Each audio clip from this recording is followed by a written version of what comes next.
Hello students, आप सभी का स्वागत है मेरे चैनल मिस्ट्री ऑफ केमिस्ट्री में। और आज हम लोग स्टडी करने जा रहे हैं स्टेबिलिटी ऑफ फ्री रेडिकल, और ये क्लास 12th का 5th पार्ट है। तो देखिए, पिछले पार्ट में जो पार्ट 4 था उसमें मैंने एक क्वेश्चन दिया था, arrange increasing order of stability of following carbonium species.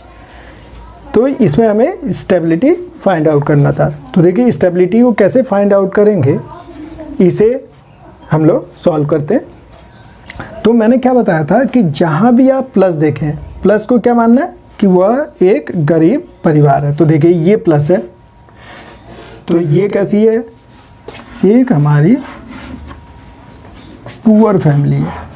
ठीक है, इस फैमिली को हम 100 रुपीज़ दे देते हैं और ये मानते हैं कि ये जो हम 100 रुपये दे रहे हैं ये 100 दिन तक जिंदा रहेंगे। मतलब 1 रुपीज़ जो है इनके एक दिन काम आ रहा है, ये 100 रुपये लेके 100 दिन तक जिंदा रहेंगे। ऐसे ही इन्हें भी दे दिया हमने 100 रुपीज़, इसे भी दे दिया। यहाँ तक बात समझ में आई। मतलब 3 फैमिली हो गए, तीनों के पास 100 रुपीज़ है। अब इसके बाद हमें क्या करना है, अब हमें यहाँ ये देखना है कि कौन इससे जो ग्रुप जुड़ा है वो कौन प्लस आई वाला है। मतलब प्लस आई वाले क्या करते हैं, इलेक्ट्रॉन देने का काम करते हैं। तो अगर मैं एक प्लस आई को ये मान लूँ कि एक प्लस आई 20 रुपीज़ का सपोर्ट कर रहा है, मतलब 20 रुपये और दे रहा है, ये हेल्प कर रहा है। प्लस आई से क्या मिल रहा है, इसे इलेक्ट्रॉन मिल रहे हैं। समझ पा रहे हैं आप? तो 20 रुपीज़ और आ गए, इसके मतलब इनके पास कितना हो गया, 20 रुपीज़ और हो गया। इसके मतलब 120 डेज तक ये जिंदा रहेंगे। अब देखिए, यहाँ पर बात कर ली जाए। अब अगर आप यहाँ ध्यान से देखें तो ये देखिए, ये Cl है और Cl क्या करता है, माइनस आई इलेक्ट्रॉन खींचने का काम करता है। अगर मैं ये मान लूँ कि एक माइनस आई 20 रुपीज़ के बराबर, मतलब 20 रुपीज़ कम करने हैं, तो यहाँ से 20 रुपीज़ कम कर लीजिए। तो यहाँ कितना बच गया, 80 रुपीज़। मतलब ये 80 दिन तक जिंदा रहेगा। अब ये भी माइनस आई और ये भी माइनस आई, तो देखिए माइनस इंडक्टिव इफेक्ट में माइनस आई की पावर मैंने आपको बताई थी, वो आपको ध्यान रखना है। जिसकी इलेक्ट्रॉन नेगेटिविटी जितनी ज़्यादा उसके खींचने की पावर उतनी ज़्यादा। मतलब इसकी पावर अगर आप देखेंगे तो F की जो पावर है माइनस आई है वो Cl से ज़्यादा है। तो ये अगर 20 खींच रहा है तो हम ये मानते हैं कि ये वाला जो माइनस आई है, इसका जो माइनस आई है वो मान लीजिए 40 रुपीज़ के बराबर मान लिया। तो इसमें अगर 40 रुपीज़ इसने 100 में से विड्रॉ कर लिया तो कितने बचे, 60 रुपीज़। तो बताइए सबसे लंबे समय तक कौन जिंदा रहा, ये। तो इसका मतलब सबसे ज़्यादा स्टेबिलिटी किसकी हो गई, ए की, फिर उसके बाद बी की, फिर सी की। तो इसका आंसर लिख दिया जाए। तो स्टेबिलिटी ऑर्डर क्या आ गया, स्टेबिलिटी ऑर्डर देखिए क्या आ जाएगा, सबसे ज़्यादा स्टेबिलिटी ए की, फिर उसके बाद बी की, और फिर लास्ट में आई सी की। ये इसका स्टेबिलिटी ऑर्डर है। बताइए समझ में आया? तो इस तरह से थिंक करना है, जहाँ भी प्लस हो वहाँ क्या मान लेना है, उसे मान लेना है ये गरीब फैमिली है, पुअर फैमिली है। और फिर वहाँ पे आपको देखना है कि किस में प्लस आई और किस में माइनस आई। जिसमें प्लस आई लगेगा वो हमेशा इलेक्ट्रॉन डोनेट करेंगे, और जिसमें माइनस आई लगेगा वो हमेशा इलेक्ट्रॉन विड्रॉ करेंगे। और प्लस आई वाले क्या करेंगे, स्टेबिलिटी बढ़ाएंगे, माइनस आई वाले घटाएंगे। देखो, ये इस तरह से मैंने एक नंबर दे के आपको एक्सप्लेन किया। अब करते हैं नेक्स्ट की बात। चलिए नेक्स्ट क्वेश्चन देखते हैं।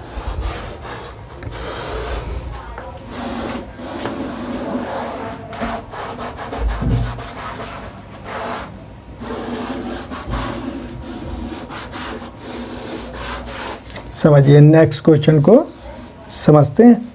अब देखिए, मैंने कहा था कि ये जो है इसे आप पुअर फैमिली मान लें, ये भी पुअर फैमिली हो गई हमारी, ये भी पुअर फैमिली हो गई हमारी, प्लस वाली पुअर फैमिली हो गई।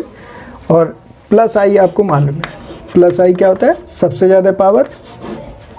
ये 3 मेंबर, 4 मेंबर, और ये आ गया हमारा 5 मेंबर। तो सबसे ज़्यादा इलेक्ट्रॉन डोनेट कौन करेगा, ये। तो ये तो सिंपल ही है। ये देखिए, ये 5 मेंबर्ड है, ये 4 मेंबर्ड है, ये 3 मेंबर्ड है। तो सबसे ज़्यादा इलेक्ट्रॉन कौन डोनेट कर रहा है, ये।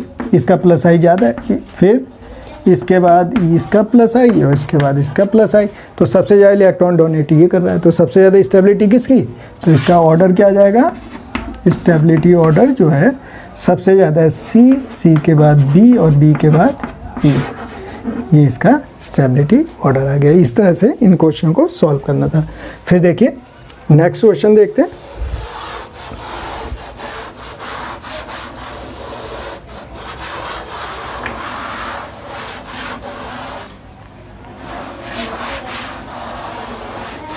अब देखिए लास्ट क्वेश्चन को समझने की कोशिश करते हैं कि इसे आप कैसे सॉल्व करें। बहुत ईजी है, ये NO2 है।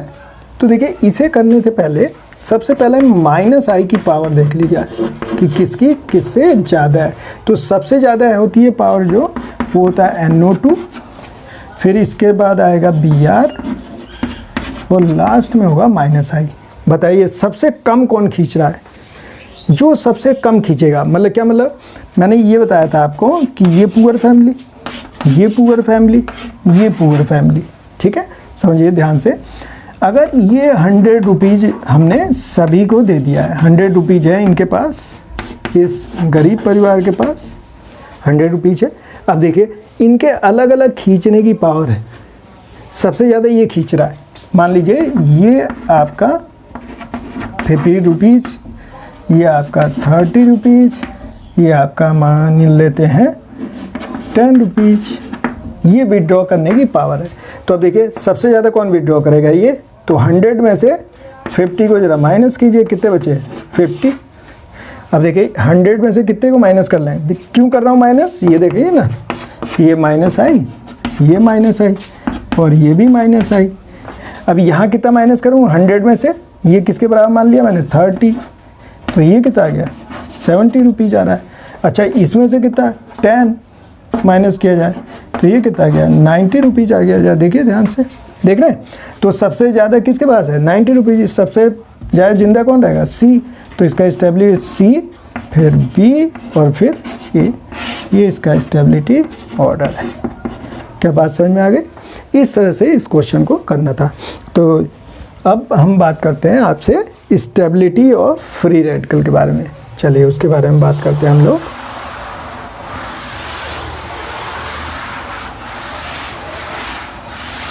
चलिए ध्यान दीजिए, स्टेबिलिटी ऑफ, सेकंड हमारा है स्टेबिलिटी ऑफ फ्री रेडिकल। अब देखिए फ्री रेडिकल क्या होता है, ये हमने पढ़ लिया था, होमोलिटिक फिशन है। होमोलिटिक फिशन में मैंने बताया था कि जब हम होमोलिटिक फिशन कराएंगे उसे फ्री रेडिकल बनते हैं। और फ्री रेडिकल कैसे बनते हैं, this is a very reactive due two electron deficiency, इसमें इलेक्ट्रॉन की डिफिशिएंसी होती है। तो जैसे हमने स्टेबिलिटी ऑफ कार्बोनियम आयन निकाला, सेम वही प्रोसेस फ्री रेडिकल में हम लोग अप्लाई करेंगे। तो देखिए ज़रा, मैं एक एग्जांपल लेता हूँ यहाँ पे। देखिए जैसे मैंने यहाँ पे लिया मिथाइल फ्री रेडिकल, ध्यान से देखिए। तो यहाँ पे अगर आप इलेक्ट्रॉन देखें तो इनके पास टोटल इलेक्ट्रॉन कितने, 7 इलेक्ट्रॉन है, 1 इलेक्ट्रॉन शॉर्ट है, तो 8 में 7 इलेक्ट्रॉन है। तो अगली कंडीशन क्या आएगी कि ये इलेक्ट्रॉन डिफिशिएंट है। और अगर यहाँ पे इलेक्ट्रॉन की कमी है, इलेक्ट्रॉन डिफिशिएंसी है, तो इसकी आप जब स्टेबिलिटी बढ़ाएंगे तो खुद दिमाग लगाइए, इसके मतलब इलेक्ट्रॉन डिफिशिएंसी है और इलेक्ट्रॉन बढ़ाना है हमें।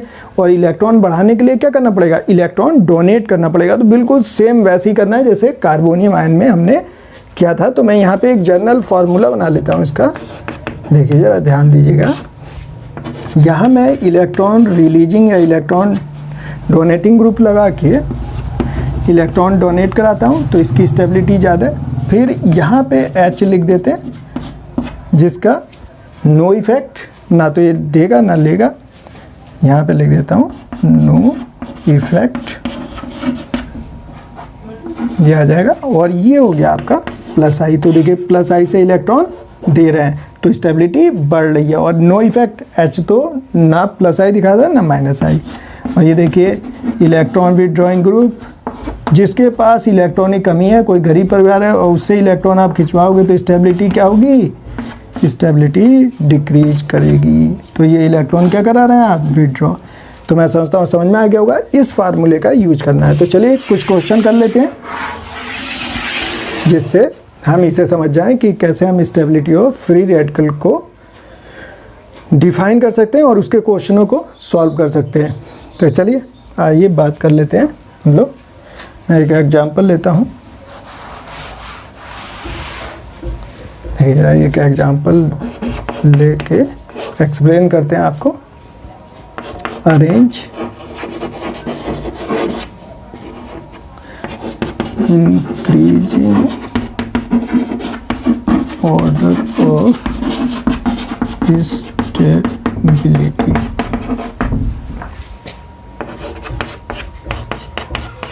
यहाँ लिया हमने CH3CH2 डॉट CH3CH3CH डॉट, फिर लेते हैं CH3CH3CH3C dot. 1 degree free radical, 2 degree free radical और 3 डिग्री फ्री रेडिकल। देखिए कैसे करेंगे यार। यहाँ पे लगाइए प्लस आई, यहाँ पे भी 2 प्लस आई, और ये देखिए यहाँ 3 प्लस आई। देखिए एडिटिव इन नेचर होते हैं, इंडक्टिव इफेक्ट। तो हमने क्या किया, जो प्लस आई लग रहा है वहाँ पे ऐड कर लिया हमने। अब सोचिएगा ये क्वेश्चन यहाँ से फ्रेम किया गया है, और देखिए प्लस आई जितना आप देंगे इलेक्ट्रॉन डिफिसेंट वाले को, उसकी स्टेबिलिटी उतनी ज़्यादा बढ़ेगी। तो यहाँ 1 प्लस आई, अगर मैं 1 प्लस आई को 100 रुपीज़ के बराबर मान लूँ तो ये कितना हो गया, 200 रुपीज़। ये हो गया आपका 300 रुपीज़, और ये हो गई हमारी गरीब फैमिली। क्यों कह रहा हूँ गरीब फैमिली, क्योंकि इलेक्ट्रॉन डिफिशिएंसी है, इलेक्ट्रॉन तो कम है। तो देखिए यहाँ 300 रुपीज़ अगर इसके पास है तो ये 300 डेज तक जिंदा रहेंगे, और ये 200 डेज तक, और ये 100 डेज तक। समझ गया। तो सबसे ज़्यादा स्टेबिलिटी किसकी, तो देखिए ज़रा स्टेबिलिटी किसकी ज़्यादा है, सी फिर बी फिर ए। देखिए ये स्टेबिलिटी का ऑर्डर होगा। तो इस तरह से क्वेश्चन को करना है। तो हमने सेम वैसे ही कर रहे हैं जैसे हमने अभी जो कार्बोनियम आयन था उन क्वेश्चनों को सॉल्व किया था। देखिए मैं आपको कुछ एग्जाम्पल और सॉल्व कराता हूँ, ध्यान से देखिएगा। और इसकी डेफिनेशन तो मैं बता चुका हूँ, तो अब मैं इसके डेफिनेशन को यहाँ पे डिस्कस नहीं कर रहे हैं हम लोग। अब बस इसके क्वेश्चन ही सॉल्व कर लेते हैं। तो दूसरा मैं ले रहा हूँ एग्जाम्पल, इसमें ये मैं ले रहा हूँ ClCH2CH2 डॉट, ये लिया हमने। फिर नेक्स्ट हम ले रहे हैं NO2CH2CH2 डॉट, ये ले लिया हमने। फिर नेक्स्ट क्वेश्चन देखते हैं हम लोग। यहाँ लेते हैं हम लोग CH3CH2 डॉट। सपोज कीजिए ये क्वेश्चन है हमारा। तो देखिए बहुत ही आसान है। इसमें इसे गरीब परिवार, ये गरीब परिवार हो गया, ये गरीब परिवार हो गया। ये देखो प्लस आई वाला याद कीजिए, जो अभी मैंने जो जर्नल फार्मूला बताया था उसमें वो फर्स्ट प्रायोरिटी में है, मतलब जो इलेक्ट्रॉन आप देंगे वो सबसे ज़्यादा स्टेबल होंगे। तो एक चीज़ तो समझ में आ गई, तो सबसे ज़्यादा स्टेबिलिटी तो सी की, समझ पा रहे। इसके बाद देखिए ये माइनस आई और ये माइनस आई। जब 2 माइनस आई हैं तो उसमें डिसीजन लेना पड़ेगा आपको। तो अगर माइनस आई की पावर आप देखेंगे तो NO2 की पावर किससे ज़्यादा है, Cl से ज़्यादा। इसके मतलब ये बहुत ज़्यादा खींच रहा होगा। तो ये ज़्यादा अगर इलेक्ट्रॉन खींचेगा तो यहाँ बहुत ज़्यादा डिफिशिएंसी हो जाएगी, तो स्टेबिलिटी कैसी हो जाएगी, कम हो जाएगी। इसके मतलब जो कम खींच रहा होगा, इसके मतलब ये वाला, इसके बाद A आ जाएगा और इसके बाद B आ जाएगा। ये इसका स्टेबिलिटी ऑर्डर होगा। इस तरह से इसे सॉल्व करना है। तो सेम वैसा ही है जैसे हमने कार्बोनियम आयन में क्वेश्चन को सॉल्व किया था। तो मैं यहाँ पर कुछ और एग्जाम्पल्स लिख दे रहा हूँ और उसे आप सॉल्व करके देखिएगा। चलिए देख लेते हैं।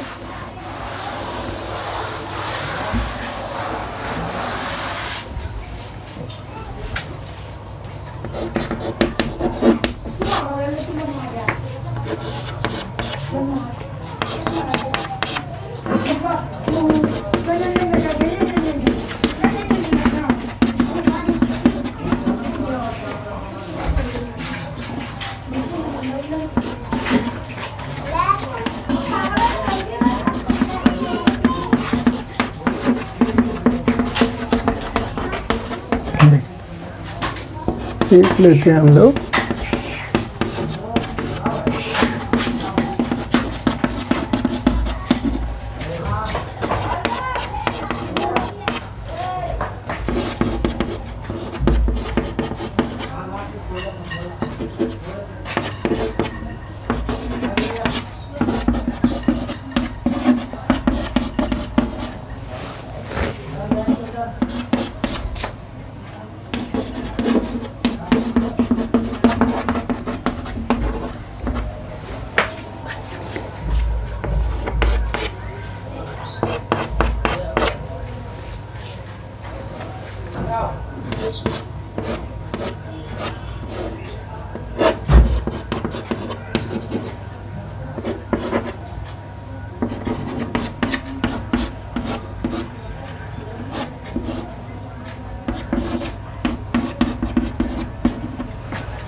और ये हो गया आपका last question.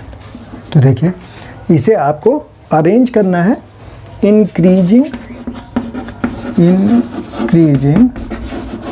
Order of stability